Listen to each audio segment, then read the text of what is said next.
ఎలాగైనా రుణమాఫీ వ్యవహారాన్ని ఒక కొలిక్కి తేవాలని చంద్రబాబు సర్కార్ చివరి ప్రయత్నాలు చేస్తోంది. ఈ రోజు మధ్యాహ్నం నుంచి ప్రభుత్వ వర్గాలు బ్యాంకర్లతో సుదీర్ఘ చర్చలు జరిపాయి. ముందుగా యనమల కమిటీ ఈ చర్చలను మొదలుపెట్టింది. తర్వాత విశాఖ నుంచి వచ్చిన చంద్రబాబు కూడా ఈ చర్చల్లో పాల్గొన్నారు. రుణమాఫీ విధి విధానాలు, బ్యాంకులకు తిరిగి చెల్లించాల్సిన తీరు, బాండ్లు ఇవ్వడం లాంటి వివిధ ప్రత్యామ్నాయాలను ఈ సమావేశంలో చర్చించారు.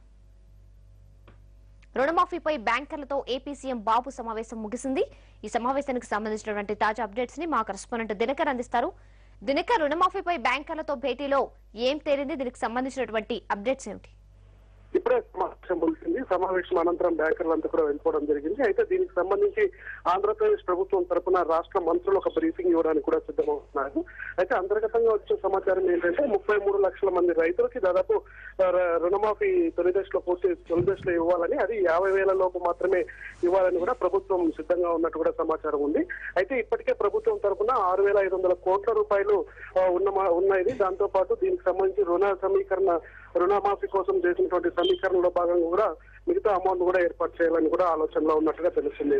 అయితే ఇంకా ఏంటంటే దాదాపు 50,000 రూపాయలు రుణమాఫీ చేయడానికి అన్నట్టుగా ప్రభుత్వం సిద్ధమవుతున్న నేపథ్యంలో ఎంతమంది ఉన్నారు అన్న దానిపైన ముఖ్యంగా బ్యాంకర్లకి ప్రభుత్వానికి మధ్య చర్చ రావడం జరిగింది. ఎందుకంటే ఇప్పటి వరకు బ్యాంకర్లకి ప్రభుత్వం కోరింది ఎంతమంది రైతులు ఉన్నారో వాళ్ళ లిస్టు అంతా ఇవ్వమని అడిగారు. కేవలం ఎస్బీహెచ్, ఆంధ్ర బ్యాంకు తప్ప మిగతా బ్యాంకులు ఎవరు కూడా రుణాలు తీసుకున్నటువంటి రైతుల లిస్టు ఇవ్వలేకపోవడం మూలంగా కూడా కొద్దిగా అక్కడ ప్రాబ్లం వచ్చినట్టుగా ఉంది. దీనిపై కూడా రేపు మరొకసారి ఎస్ఎల్బీసీ సమావేశం కూడా జరగబోతుంది. దాంట్లో చంద్రబాబు నాయుడు కూడా పాల్గొంటారు.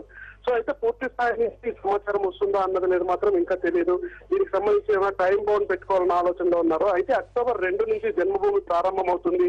ఈలోగా ప్రతిపక్షాలు కూడా రైతు రుణమాఫీ పైన ఏమీ మాట్లాడకుండా వస్తే అడుగు పెట్టనివ్వని చెప్పి హెచ్చరించిన నేపథ్యంలో మరి కాసేపట్లో మంత్రులు కొద్దిగా కీలక ప్రకటన చేయబోతున్నారు. అది ఏం వస్తుందన్న దానిపైన మాత్రం అందరూ ఉత్కంఠగా ఎదురు చూస్తున్నమాట వాస్తవం. Ramya, thank you Dinakar.